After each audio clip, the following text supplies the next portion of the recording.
Yo, what's good? It's Bear in the building. Thank you for tuning in to another episode of Kueen Talk. If you are new here, welcome. Make sure to hit that like button, subscribe button, leave a comment. Let us know what you think of this episode. You guys, you see this new merch? You see that?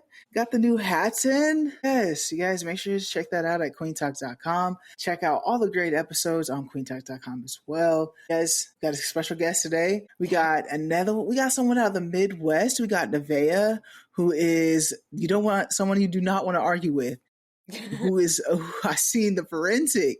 How you doing, Nevaeh? I'm good. How are you? It's nice being back home. Okay, yeah, you are back home because you go to school in Missouri, correct? Yes, I go to school in Missouri. Yes. All right, and Wichita is your home base right now, or? Yeah, I'm from Wichita, born and raised, and so I'm back here. It's really fun. I love Wichita, so.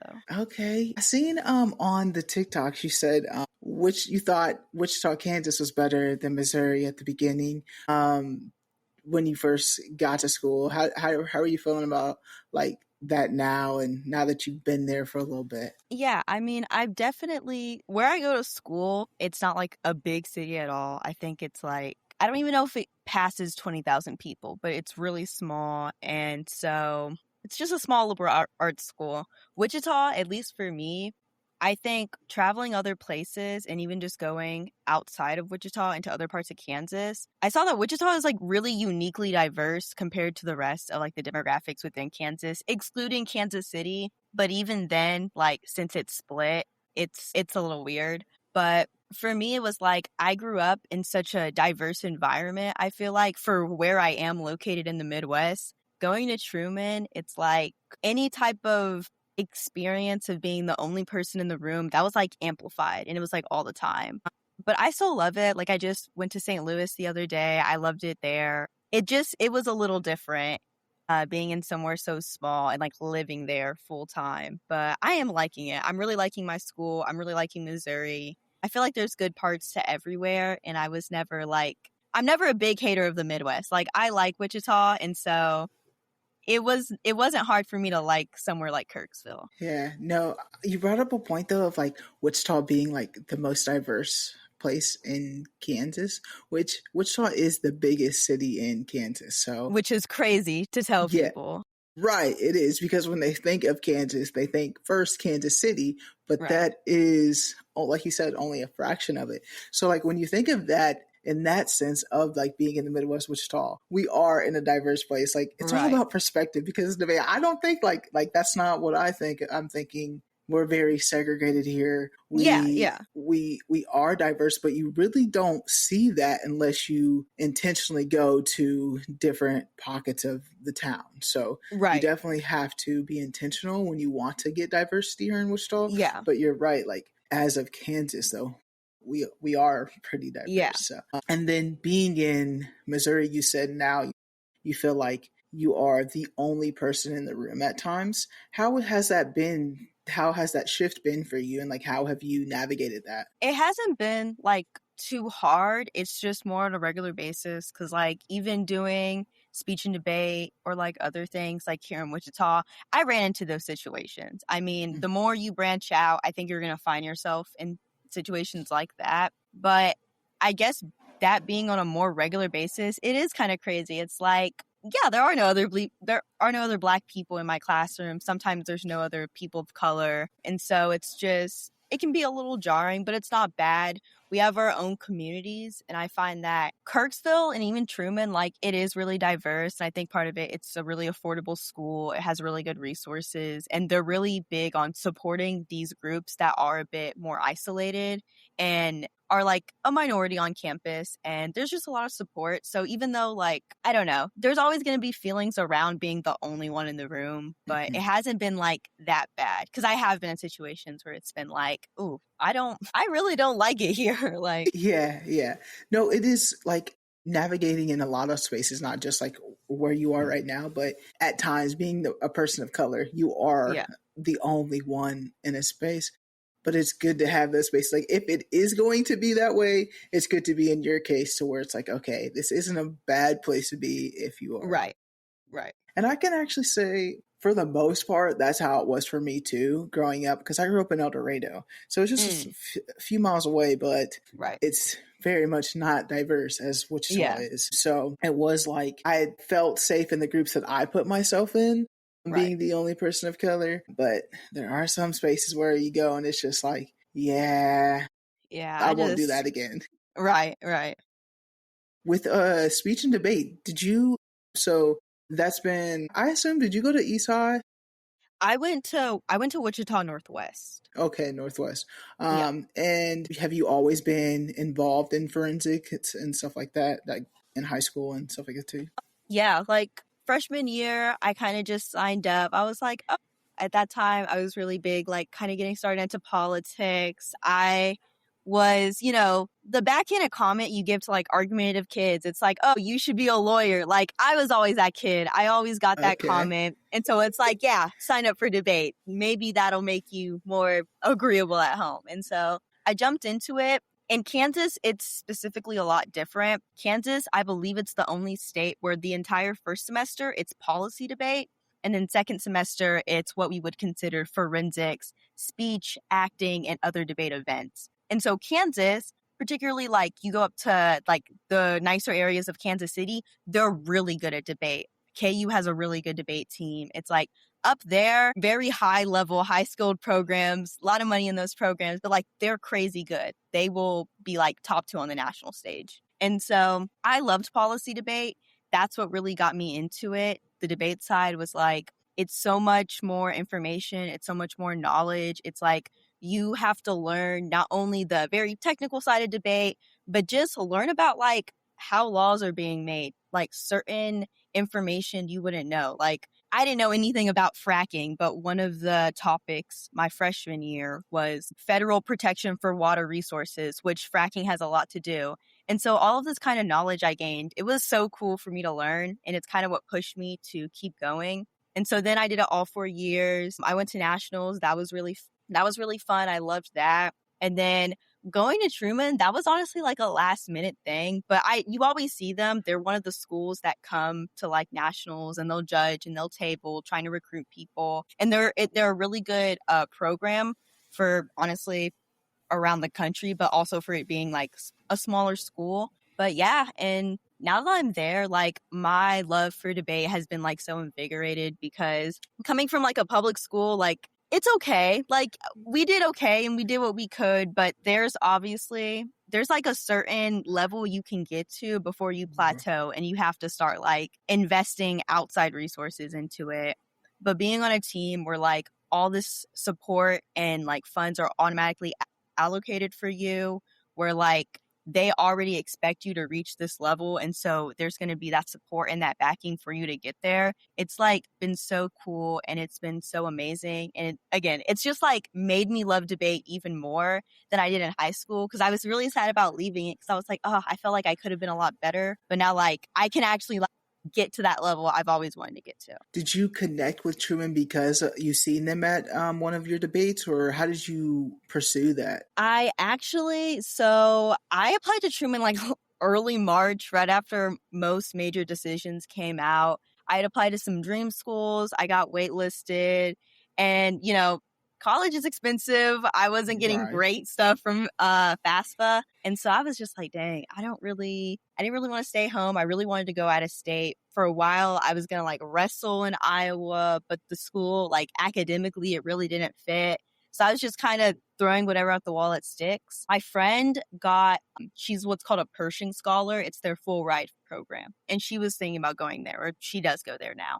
And so she was telling me about it. She's like, hey, even though like priority scholarship deadline has passed, they still give really good aid. The team is really good. If you're interested in doing it, go visit, go see how you like it. So I was like, okay. So I applied, did get actually pretty good scholarships for applying so late. I got a scholarship for the team after I auditioned. And when I went there, like I loved it. I love a small campus. I love tight-knit communities. I just saw like how they're still able to like, again, support communities that I feel like should be supported, especially on campuses. And even now seeing that play out while being on campus, like I've kind of told everyone, like, I'm so happy I went to Truman. Like, I truly felt like I did make the right choice. Yeah, that's good that you stayed consistent with trying to find something. I think that's a pretty good point in what you just said. It's just like you applied to multiple different places. You had the resources to find FAFSA, but just until it fits the right fit. And I think, like you said, you Right. found the perfect one for you. So that's good. And it fits all the criteria. It's not too far though, Missouri, it's right Yeah. there. It's a drive away from home, but it's far enough. I think that's Yeah. important that people like at least go experience a little bit away from college, because that's a perfect time because you get a little bit of paid for. Right. That's good Right. that you got the scholarships too.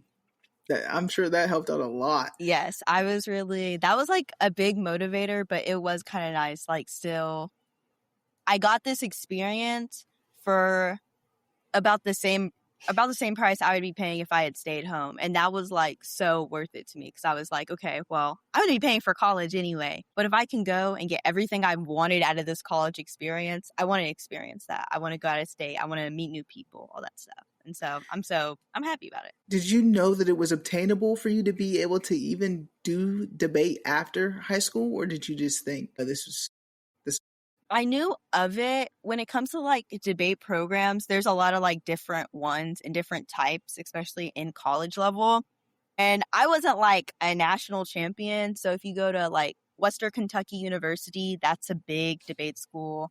A lot of their forensics people get like full rides, but like that's what you prioritize while you're there. And so I never really considered something like that. To me, I like debate a lot more than I liked wrestling, but it was kind of going to be this additional add on. If I can find a school that's cheap enough that I love and they have a debate program, I'll be happy. But I never had really thought about it in terms of scholarships. And so even when I applied to Truman so late, I was still kind of surprised that I was able to get a scholarship because I was like, oh, okay, like this works out.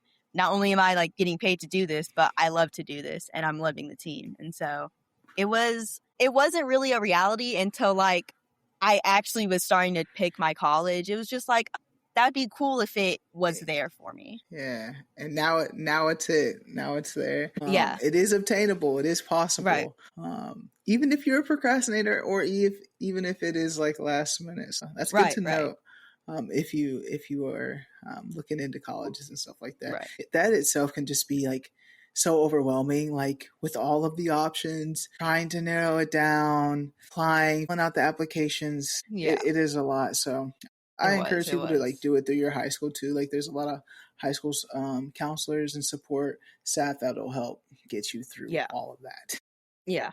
Definitely utilize that. And you said you went to Northwest, right? Northwest? Yeah, I went to Northwest. Okay, how was that for you? It was chill. I live like very much northeast Wichita, like black part of Wichita, and so like having to drive all the way out west, like that kind of sucked. But I had never honestly really been to the west side. Only time we would go to the west side is like before they opened the second Texas Roadhouse, and so west side was like not anywhere I've ever been. I will say it was a bit of, I don't know, just a population shift because I went to Buckner, which is right next to Brooks. And so I know a lot of people I like Brooks and Heights and stuff.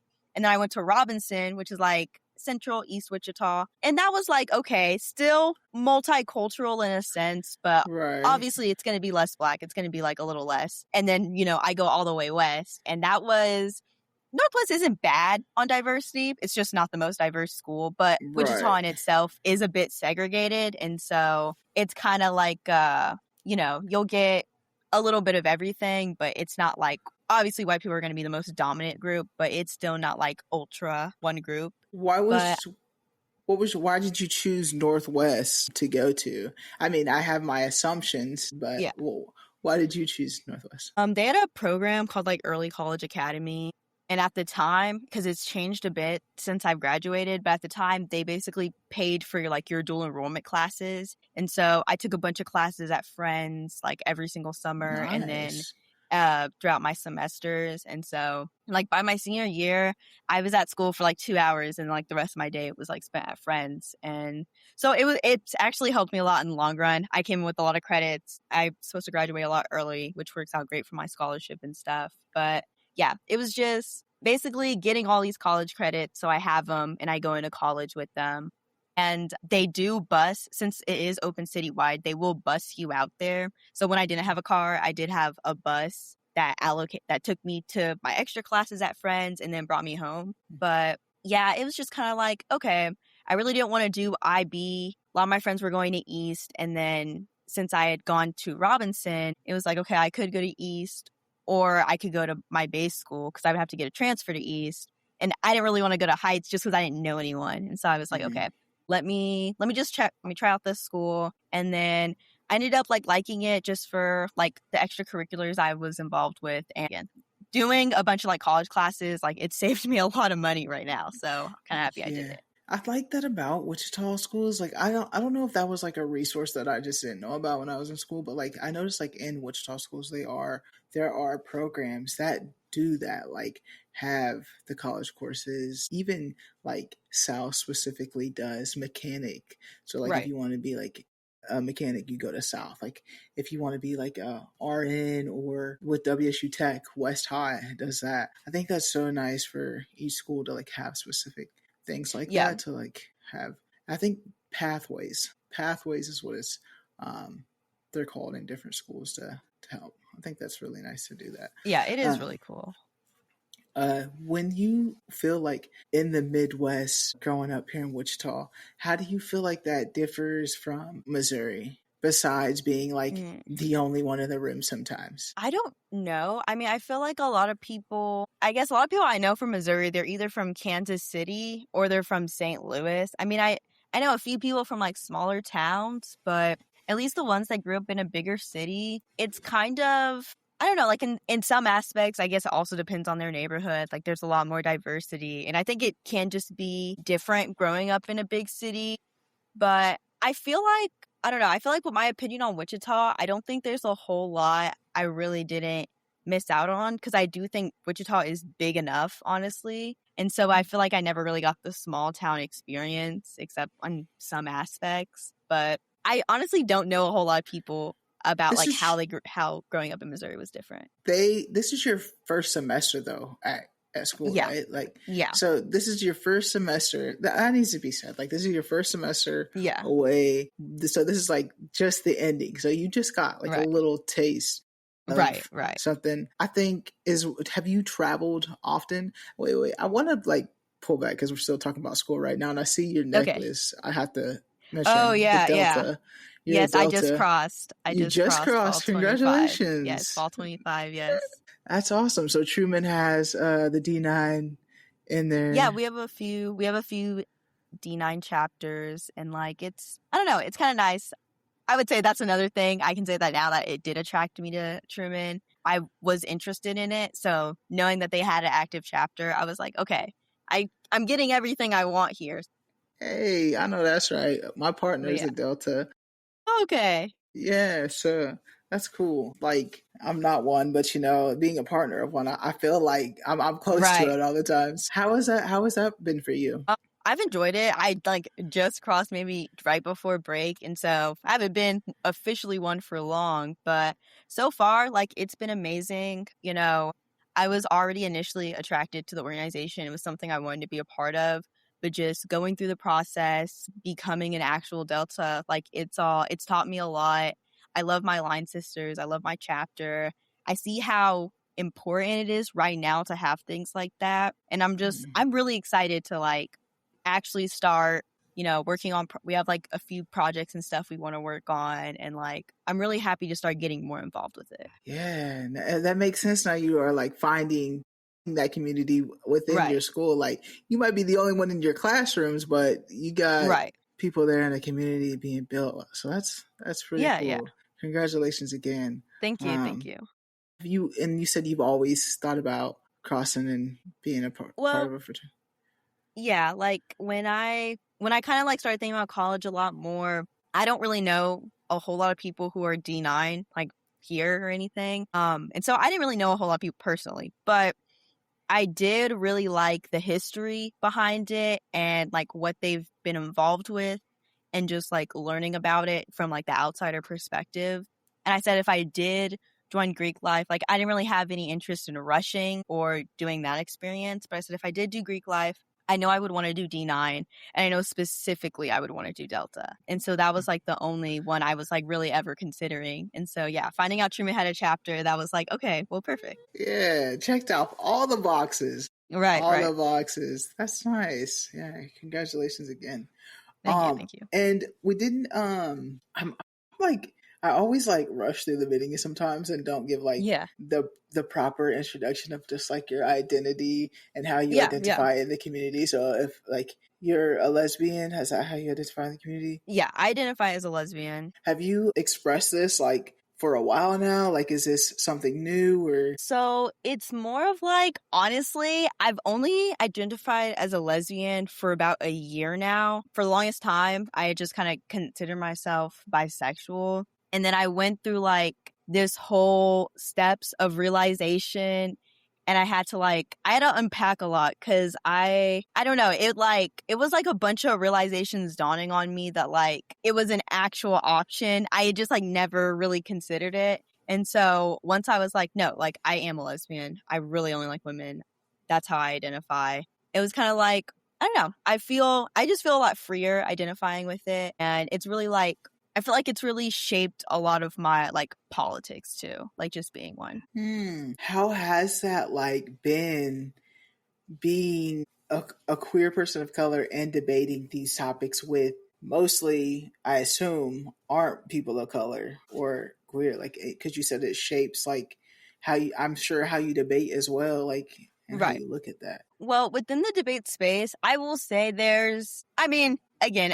a lot of things, at least in the country, are going to be like dominated by certain groups. But I will say I have met a lot of queer people, mostly on the speech and acting side, but a bit on the debate side too. And then I've met some people of color. I haven't gone against many, but I've also only been to a few tournaments. But even in like my high school time, like I would encounter some. But what I love about debate, like there is already a built-in space for that. One of my favorite types of arguments, it's called a critique. I'm still learning a lot of stuff about debate, but at least from what I've been told and what I've learned and kind of like the information I gathered, you're critiquing like either the rhetoric or like more systemic issues within like the world. And so if we're talking about militarism or whatever, then instead of saying like, hey, instead of debating you on militarism, I'm going to debate you on like why this is intrinsically bad and what this is leading to. What I'm researching right now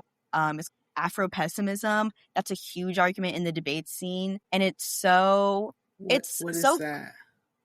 It is very hard to explain and very complicated. I'm reading a book on it right now just so I can understand it. But from the arguments I've kind of understood, it's like Black is less of an identity and more of a built-in social class. And it's like generally considered the lowest. And so the author, Frank B. Wilderson, I believe, he talks about how like even through all these different like groups or times in history or like other like different oppressed classes, there's always anti-Blackness within it. Like that's like almost our baseline for how we, I guess, or like our social class. Like at the bottom, we have this class of what we considered as workers as like the lowest. And so it's like that really needs to be like our priority. You can't fix anything without tackling anti-Blackness. And it's so interesting in the way they explain it, but there's so many arguments to that. Like there's a lot of arguments about queer identity and like queer phobia.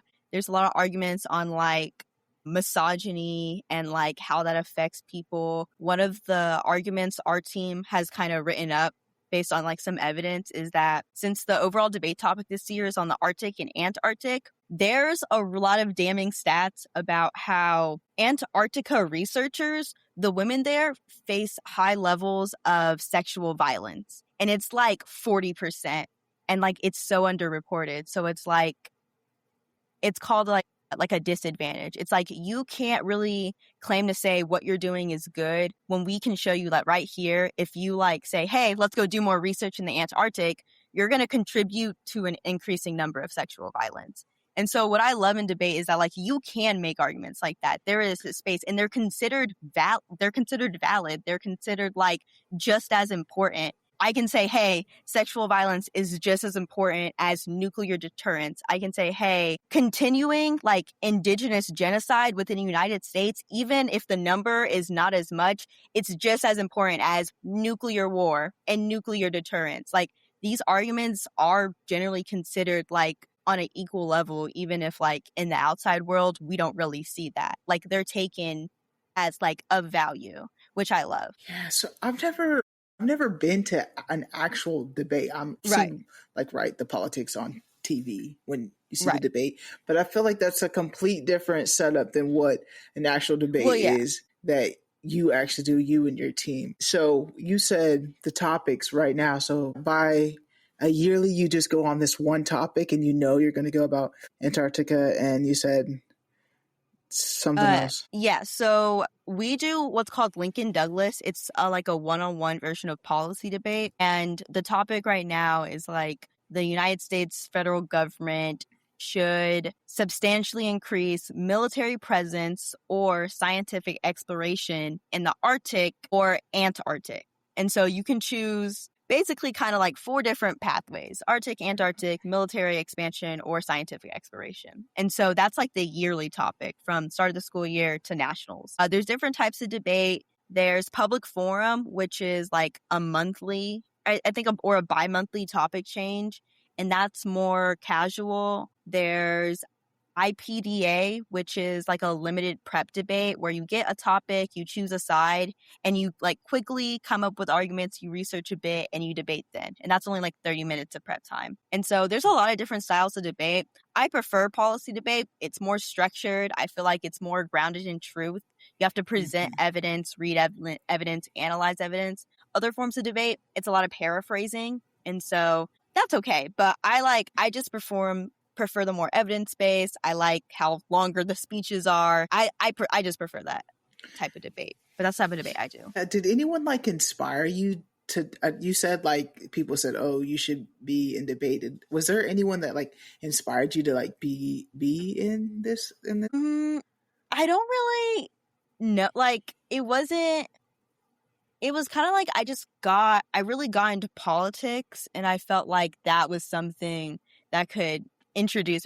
When you think of debate, you probably end up thinking about politics. I was like, oh, that's going to be so cool. And I think experiencing it, debate it's very structured, and it's less about I think, unfortunately, a lot of what people consider debates, like what we see on TV or Instagram reels. It's sure, you can say that's a debate, but it's I like how our debate, it's very formal, it's very structured, it's very content based. You don't really get anything out of I guess tricking people and kind of essentially calling them stupid or ad hominem attacks.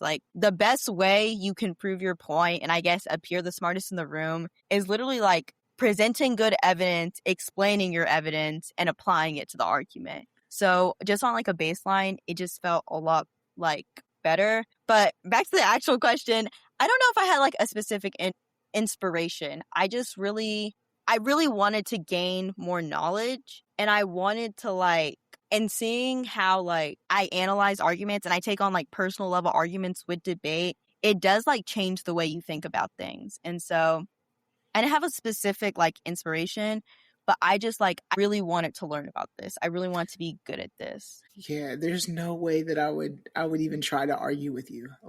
I hate arguing in the first place. Right. It's I don't want to argue with you. I don't want to debate this with you. With you, do you find yourself in the relationships that you're around, whether it be a personal partnership or whatever it may be, just your friendships, constantly debating? Sometimes I've tried to be less argumentative in my life because I think that was just a habit, a way I acted even before I got into debate. And then it's just because in debate, it's yeah, it's structured and yeah, it's educational, but literally as someone is speaking, you are prepping out what you're going to say. You're prepping out questions to ask them. And so you're not listening to them. And so taking that to personal relationships, it hasn't been very good.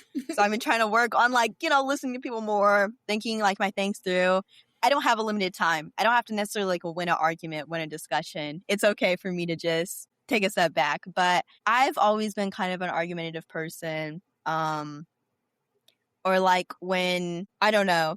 Yeah, I've always wanted to just be like, are you sure? Or like, I don't know, Yeah, kind of that's going fair. the back and forth. But you found a career out of it. So right. that's good. And sorry, Squirrel, you mentioned earlier in the podcast how like I don't want to just dismiss what you said of just when you just realized your identity, like how you could be this complex than what you may thought it was, of just like your options of the community and whatnot. Did you have like representation growing up for you when it comes to the community? I wouldn't say so. Like I have a gay uncle. He lives in San Francisco. I love him. He's actually coming to visit this week, so I'm really excited to see him. I love going to visit him in San Francisco. But even then, like I think it can be a little different, especially since, well, one, he's like a grown adult and he moved away. But in regards to like other queer people I knew growing up, I really can't remember a whole lot or really any. Like I maybe remember like a few classmates like in elementary school that like now I know are queer and stuff. And it's like I feel like I kind of recognize that. But I never really had the example or the language or like the understanding about it. Like even early on, I remember like thinking like, hey, gay seems like a bad word. Like, why are we calling people that? Like, it seems like an insult. I didn't understand it, but I just knew like, it seems like something that's an insult, but it shouldn't be. But like, I really didn't have the vocabulary, the understanding, the reason why like we were calling people these things. Yeah, I think it is true. Like seeing the representation of just not even could be play a part as to like, okay, you are in search of it, just not recently. What made you feel like okay, or when did you start seeing representation of the community to be like, okay, this is how I identify? When it comes to like how early on I thought I was bisexual, or like I identified as bisexual again for the longest time. For me, I don't know if it was like certain community aspects. I feel like my first introduction to queer people and gay people was like probably in church. And that's not going to be the best light. Like I have a vivid memory where they were talking about how kids are joining gay and lesbian clubs. I didn't even know what those were. So I was like, okay, like I'm not registering that.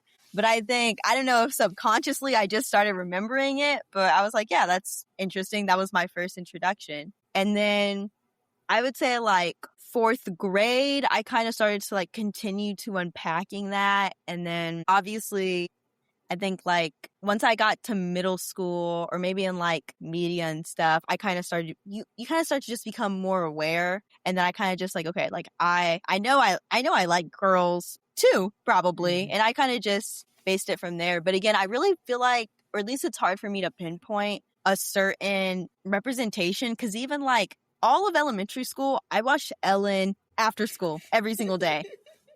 I literally had no idea Ellen had a wife until like I saw her stand-up special in like 7th grade. Like I couldn't have told you that Ellen was a gay woman. I didn't know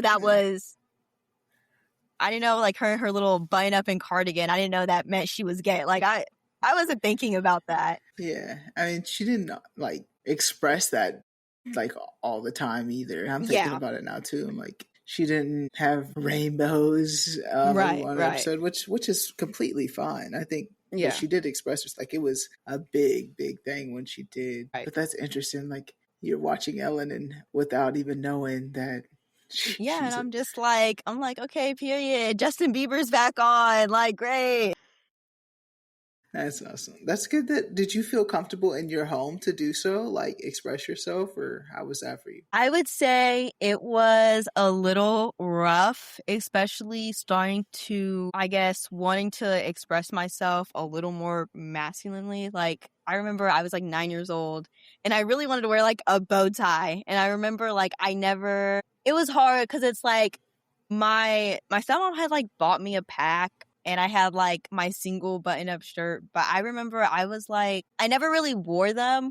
Like I can't remember a time I ever really wore them. And then I remember one time I was gonna wear one at school, and like I decided like last minute, like I'm not gonna do it. So I don't know. It's weird because it's like, it's again, like it feels just very societal and like subconscious that like, I know it's not the social norm for me to act this way. And I just can't understand why, because I knew I wanted, like, I remember showing my dad a picture of Janelle Monáe and I was like, she's not gay.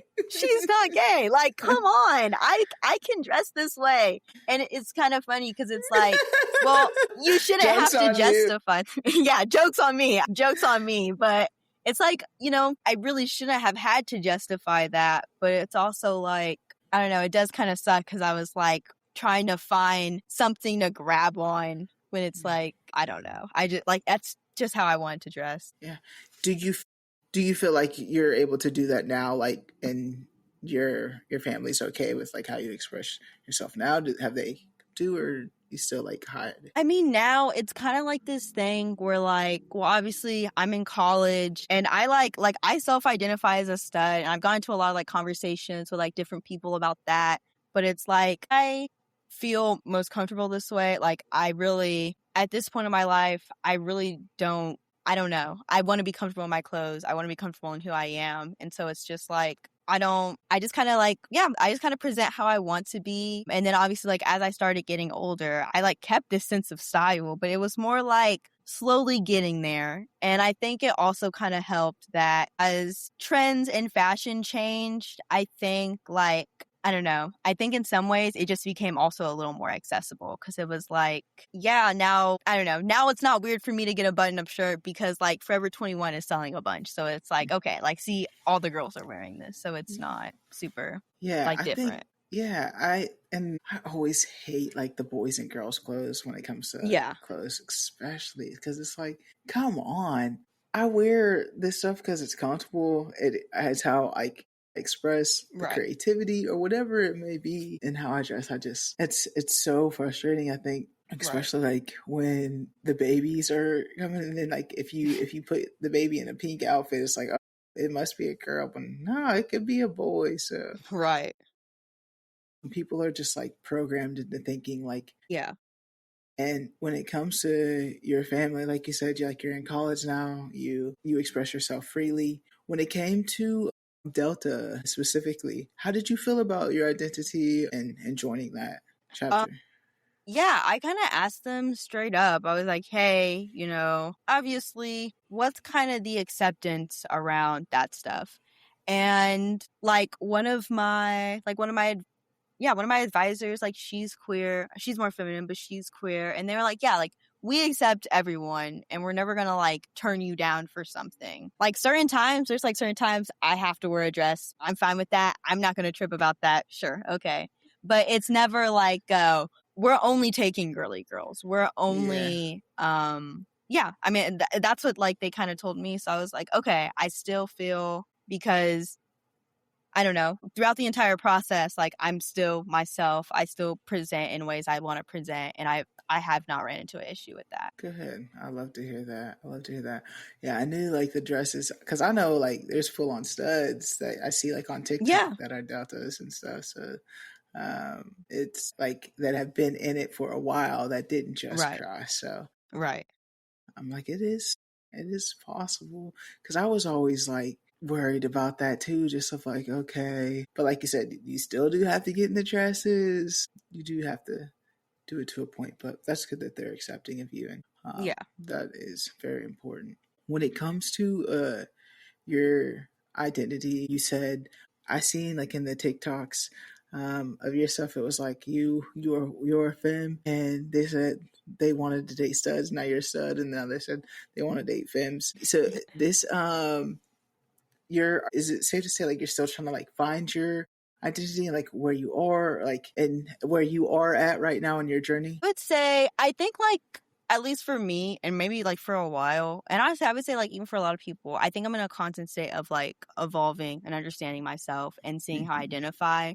Though I have like kind of set on the stud label. Like, again, I've had like conversations with a few other people about this, and I was just like, no, like, that's how I want to identify. That was more about, because there was this time where like I did consider myself like very femme, but also I wasn't even a lesbian back then. So I wouldn't have even called myself a stud, or even now Okay. I wouldn't have considered myself back then a stud, because I was a bisexual woman and I was pretty femme. But I remember I had like worn, I think, a suit for debate or something, and someone like had called me a stud, and I was like, I'm not a stud. Like, it was weird because it's like that label was like pulling to me, and I was like, I'm not a stud. And like I had even like got asked that a few times. I was like, no, like I'm not a stud. I don't identify, like I see myself as very feminine. And then kind of again like unpacking like how I saw like my presentation and just like how I felt comfortable, how I wanted to identify.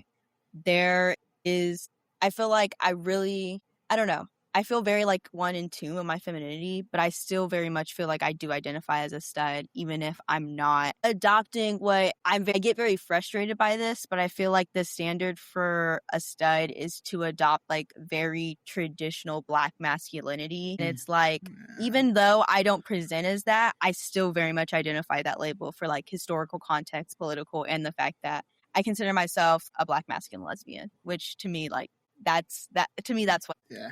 I'm not going to debate you, Nevaeh. I agree Oh, with you. no, yeah. Well, I just always like, no, yeah. Well, I feel like for a lot of people, like, labels or so, like, everyone has like such different definitions. And like, even though I might feel like I'm right, I'm like, okay, that is how I just feel about that. I understand not everyone thinks like that. And it's like, sure, that's okay. Yeah, no. Because I didn't even know like what the like a stud meant, like Black mask female. Like I did not know like it was that specific to what it was until like the Right. last couple years. I was like, oh, okay. Right. So what are the white mask female actually? Like what's the proper term for that? I'm gonna look it up right now because I really don't know. At least for me, so I feel like a lot of white masks I've met, like, they either identify as like a masculine lesbian. Uh-huh. Some identify as butch, but it's also like, I'm not a butch, so I like don't really know specifics, but a lot of people feel like butch is entwined with gender. I've also heard of like, these feel like very like BuzzFeed Tumblr terms, but like Yeah. I've heard like chapstick lesbian or like butch, but I don't hear Yeah. those a whole lot. But yeah, I feel like mask is probably the one I hear the most, Yeah, it says at it least from people my age. doesn't say. It just says mask lesbian. Yeah.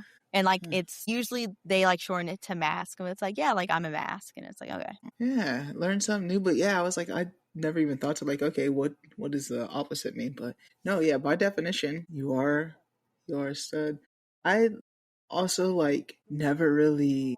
I don't really call myself that off. Like that's Right, not. right, I'm just like I'm a lesbian. It's not like right. oh I'm a stud. I don't go around like saying Yeah, yeah. saying that often. But unless I'm like trying to make a joke like about Right, a stud. But yeah, I think when it comes to like the community finding identity, like you said, it's forever changing. I think for me personally, I'm in my 30s and it's still like trying to like not fit the box of what this stud is to what society is thinks it is. So it is important to just like navigate it and just be true to who you are and don't be afraid to grow and change just because you like have said one way and right, it's okay to make that change if later on it's like okay this is how I feel now like oh I thought that but now it's like different. I think that's okay right, because we are forever changing and we learn different things about ourselves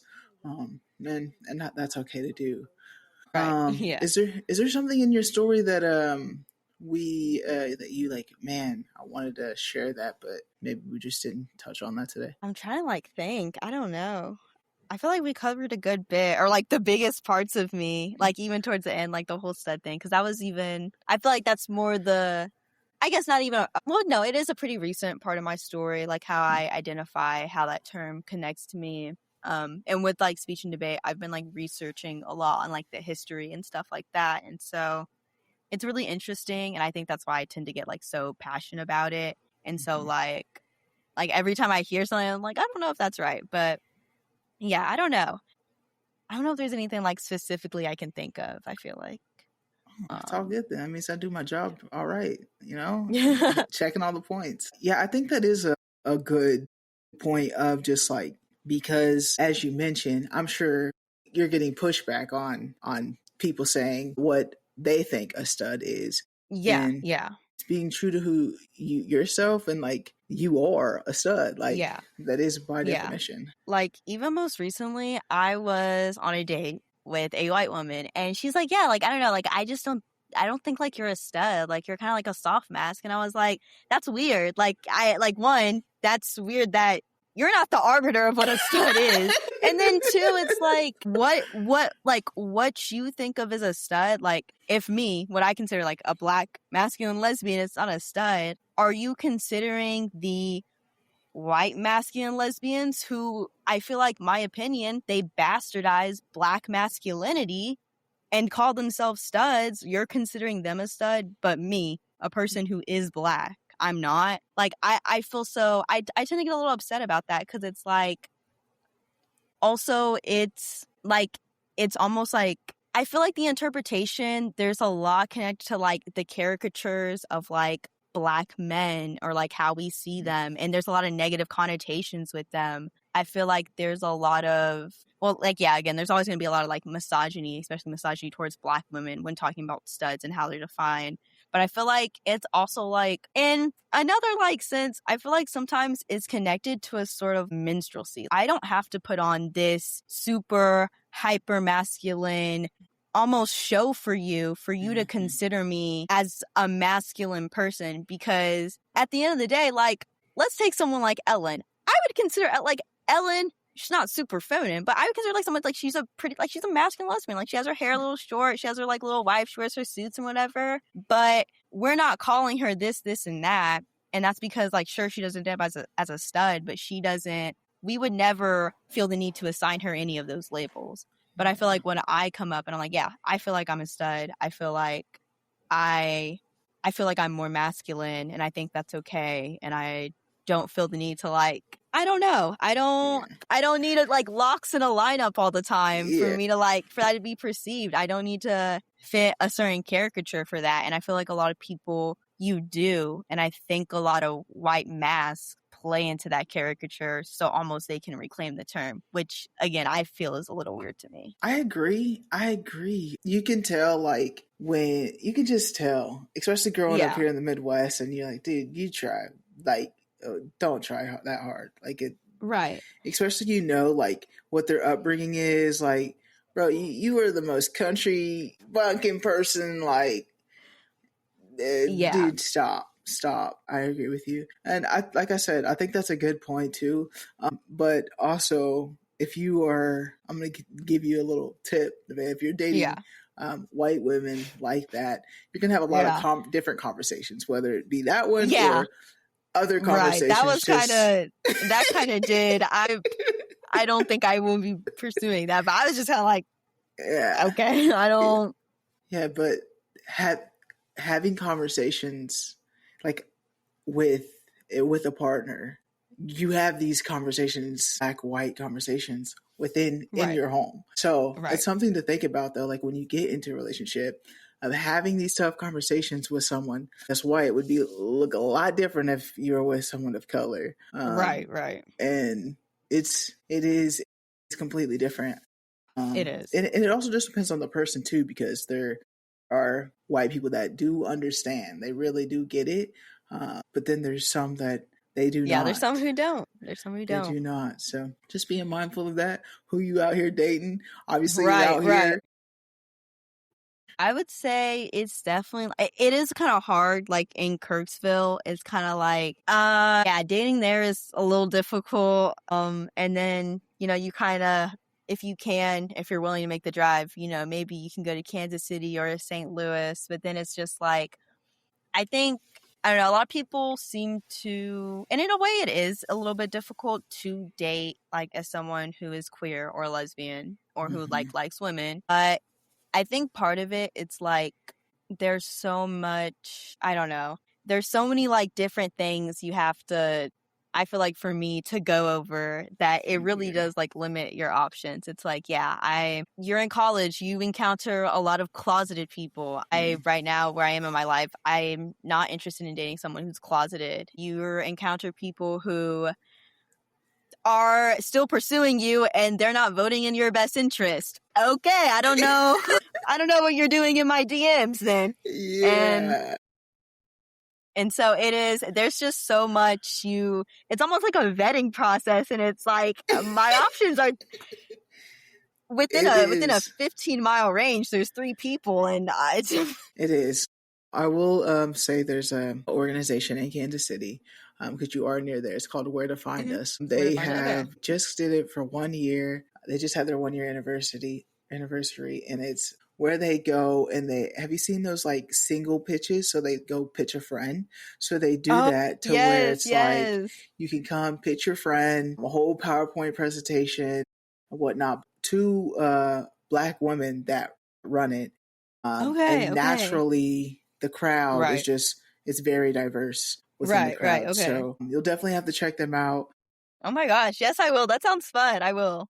Yeah. So yeah, it's a good place to start for you to get out there and just mingle because you are so close to Kansas City to get get that scene too. So you for having me. Yes, a lot of great information here today. If you want to learn how to get involved in the debate scene, it's a way to learn. If you are trying to figure out your identity on like the stud femme label, we had a great conversation on that and just navigating a world now that at one point you felt was so diverse and now you're in a space where you now are at oftentimes the only one in the room. Right. You have a good dynamic and a great story. So I just thank you so much for being a guest here on Kueen Talk. Yes, thank you for having me. I had a great time. Yes, if you want to be a guest on Kueen Talk, let me know. Let me know what you think of this Nevaeh story. What was your thoughts on this episode? Have you ever thought about being in a debate? Are you a good debater? I'm not. I suck at arguing. So just know if you ever want to argue with me, you won. You already won. I'm not doing it. But yeah, are you a good debater? What's your take on that? And what's your take on the stud versus femme? I'm curious. What you thought before listening to this and what you thought after. Let us know. Thank you, Nevaeh. Make sure you guys check out queentalk.com. Check out the merch. I want to thank Wichita Pride. As you see, I'm representing the merch, the old Wichita Pride button. If you guys want to know more about Wichita Pride events, make sure to check out at Wichita Pride on all social media platforms to see what events that they have next. But yeah, thank you so much. You guys see the new hats as well. So check out queentalk.com. Of course. And remember, as always, family, friends, strangers, love and be nice.